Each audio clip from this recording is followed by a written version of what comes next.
Hi hello नमस्कार. Madhuraj cook and क्रिएशनमध्ये तुमचं स्वागत आहे. बघा आता आषाढ महिना सुरू झाला आहे. शाळा मुलांच्या सुरू झालेल्या आहेत. पाऊस पण म्हणजे यावर्षी थोडा कमीच आहे. आषाढ महिना आता सुरू झाला आहे तरी पाऊस एवढा नाही. पण पूर्वी पाऊस भरपूर असायचा असं म्हणतात.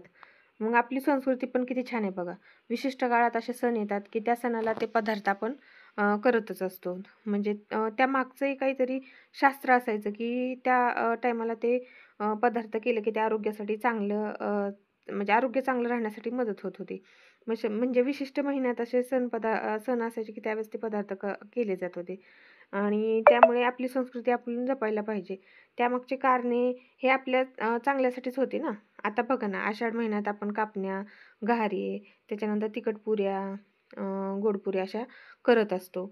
मग आपल्याला आता सध्या आपल्याला ते करू वाटत नाहीत, पण पुढच्या पिढीला हे आपले पारंपरिक पदार्थ माहीत असले पाहिजेत. ती पदार्थ आता पूर्ण संपत म्हणजे माहीतच नाहीत लेकरांना ते. आता बघा मी तिखट पुऱ्या करायला लागले. तीळ घेतले, ओवा घेतला, जिरे आणि लसूण, मीठ आणि मिरच्या भाजून घेतलेल्या आहेत. म्हणजे तेल टाकून थोडं भाजून घेतलेल्या आहेत. मिरच्या तेल टाकून भाजल्यामुळे काळ्या पडणार नाहीत म्हणून. आता ते मिक्सरवर मी त्याचा ठेचा करून घेणार आहे. आणि त्यातच मी कोथिंबीर पण भरपूर घेऊन टाकलेली आहे. ती कोथिंबीर आणि मीठ टाकून घेते त्यातच, म्हणजे मिरची लवकर बारीक होईल त्याच्यामुळे.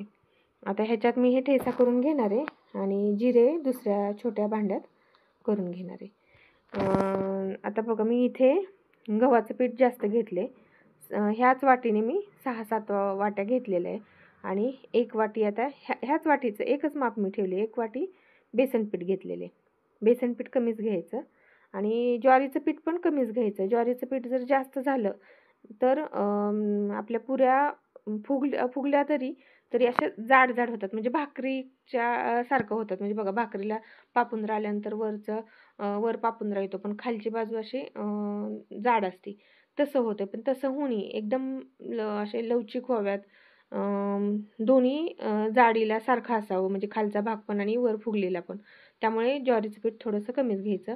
मी 2 वाट्या ज्वारीचं पीठ घेतले, 1 वाटी बेसन पीठ घेतले आणि 6-7 वाट्या गव्हाचं पीठ घेतले. आता ठेचा मी बारीक करून घेतलेला तुम्हाला दाखवते तो. एकदम हिरवा असा आणि ह्याला मी एवढा टाकणार आहे ठेचा. तुमचं प्रमाण म्हणजे तुम्हाला जर कमी लागत असेल तुम्ही मिरचीचं प्रमाण कमी करू शकता. आता हे सर्व त्याच्यामध्ये मिक्स करून घेणार आहे. हे बघा लक्षात येते की गव्हाचं केवढं, ज्वारीचं पीठ केवढं आणि बेसन पीठ किती आहे. आता मी त्याच्यात ओवा टाकून घेणार आहे. म्हणजे सर्वच टाकायचं. आता ओवा, तीळ, त्याच्यानंतर ठेचा, हळद टाकून घेते, मीठ टाकून घेणार आहे आणि ही जिरे बारीक धने जिरेची पूड करून घेतलेली आहे. आणि लसूण मात्र भरपूर टाकायचं, त्याच्याशिवाय घालायला छान चव येत नाही. आणि थोडेसे मी हिंग पण टाकलेलं आहे त्याच्यामुळे छान चव येईल म्हणून. आता मीठ मी टाकले. मग पण मी 2 चमचे टाकले, त्यात 1 चमचा असेल. तुम्ही चाखून बघू शकता मिठाचं प्रमाण कमी जास्त. तीळ भरपूर टाकायचं, म्हणजे पुऱ्यावर तीळ दिसलं पाहिजे. आणि आता ठेचा मी टाकले, म्हणजे आमच्यात तिखट लागतं म्हणून मी जास्त टाकले. तुम्ही प्रमाण कमी करू शकता.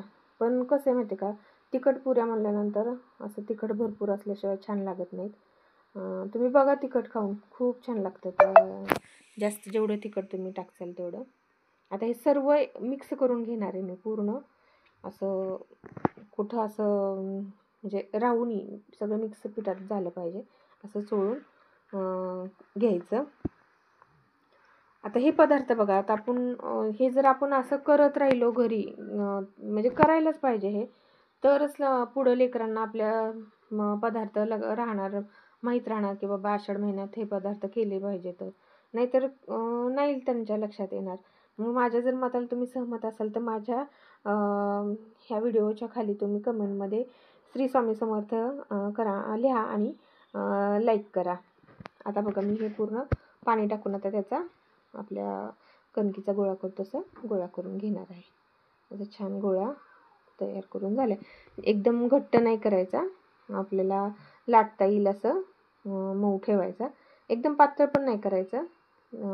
पण जर घट्ट असेल का तर पुऱ्या एकदम छान असं होत नाहीत, मऊ होत नाहीत, निब्बर लागतात. म्हणून थोडंसं मऊच तिंबून घ्यायचं, म्हणजे आपलं थोडंसं घट्ट नाही तिंबायचं.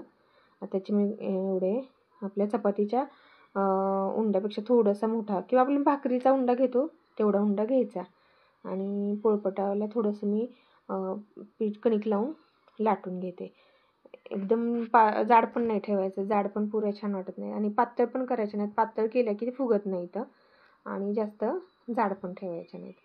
तुम्हाला दाखवतेच ते केवढ्या म्हणजे चपातीपेक्षा थोडंसं जाड ठेवायचं असं. आता कढईला थोडंसं त्याच्यात असे चिरा पडणार, कढईचे काढून टाकायचं असलं तर टाकू शकता, मी नाही काढलेलं.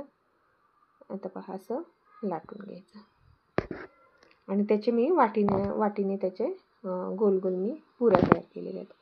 काही जणी अशा आपल्या जामुनला पण करतो गोळे, तसे गोळे करून सेपरेटच लाटतात. पण मी तशी नाही करत, एकच असं भाकरीसारखं म्हणजे चपातीसारखं लाटायचं आणि वाटीने काप करून घेत असते. असे काप करून घेतले 6-7 होतात एका ह्याच्यात आणि म्हणजे आपल्याला एका टायमाला आपण तळता येतील एवढे होतात. 3-3 4-4 तळू शकतो आपण. हे असं काढून घेतलं की राहिलेलं परत त्याचा उंडा करून घ्यायचा, राहिलेलं पिठाचं ते मोडून. आणि आता हे तळून घेण्यासाठी तयार झाले. बघा आता किती एवढ्या जाडीचं झालेलं आहे. अजून थोडेसे करून घेते दाखवण्यासाठी, 5-6 कशा दाखवायच्या म्हणून थोडंसं अजून एका ह्याच्या करून घेतलेल्या आहेत. आणि आता ते तळण्यासाठी मी गरम करायला तेल ठेवलेलं आहे गॅसवर. आता तो राहिलेला गोळ्यात मी ते मिक्स करून टाकणार आहे राहिलेलं पीठ. हे असं झाले माझं आता हे करून. आता तेल तापवायला ठेवलेले, तेल तापले का ते पाहण्यासाठी थोडंसं मी आधी टाकून बघते. थोडंसं अजून थांबावं लागेल जरा, थोडंसं एकदम तेल नाही आहे. सुरुवातीला तेल तापण्यासाठी फुलच करा आणि त्याच्यात पुऱ्या टाकल्या की मध्यम आचेवर आपण तळून घ्यायच्या. पहा थोडंसं अजून तेल नाही तापलेलं, फुल केलेलं आहे गॅस मी. आणि मध्यम आचेवर करायचं. जास्त फुल केला तर पटकन ते तळल्या जातात पण आतून कच्च्या राहतात. आणि कमी पण केल्या तर ते फुगत नाही तर चपट्याच राहतात आणि तळायला पण उशीर लागतो आणि तेल धरतात.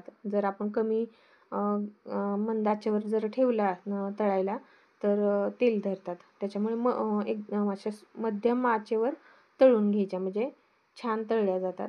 अशा छान पुऱ्या एकदम पहा किती छान पुऱ्या झालेल्या आहेत. आमच्या इकडे घारे म्हणतात, तुमच्या इकडे काय म्हणतात ते कमेंटमध्ये सांगा. खूप छान लागतात.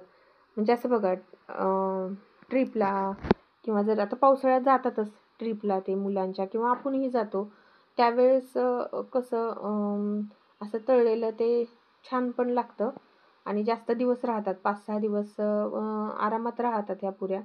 आणि कसं ते तिखट ते असल्यामुळं छान लागतं. असं पाऊस पडत असेल आणि चहा आणि ह्या पुऱ्या एकदम छान बेत असतो. मी आज त्या पुऱ्या केलेल्या आहेत. म्हणलं आषाढ महिना पण सुरू झाला आहे आणि आषाढ महिन्यात आपण म्हणजे आम्ही दरवर्षी करतोच आषाढ महिना सुरू झाल्यावर. कोण वारी झाल्यानंतर करतात, म्हणजे आषाढी वारी झाल्यानंतर. पण मी म्हटलं करून घ्यावेत आता, आषाढ महिना सुरू झाला की मी करून घेतले. आता तळलेलं मी असं एका ताटामध्ये पेपर ठेवून तेल निथळण्यासाठी ठेवून दिलेले आहे. आता दुसऱ्या अजून 4-5 तळून घेते.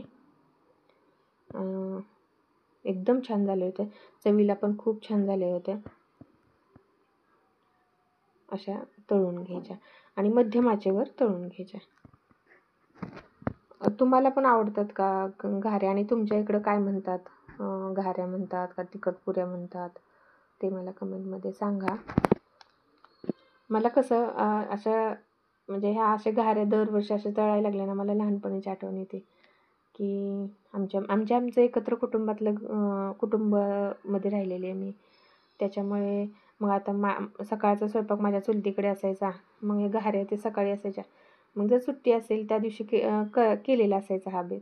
मग मी त्यांना लाटून देत होते, माझ्या चुलतीला करू लागायचे. पहा किती छान झाले तर. आणि तुम्ही पुरी पण पहा, मी तुम्हाला म्हणल्यासारखं बघा, खालचे पण आणि वरचे पण एक जाडीला सारखेच झालेले, एकदम खालचे जाड नाही झालेले.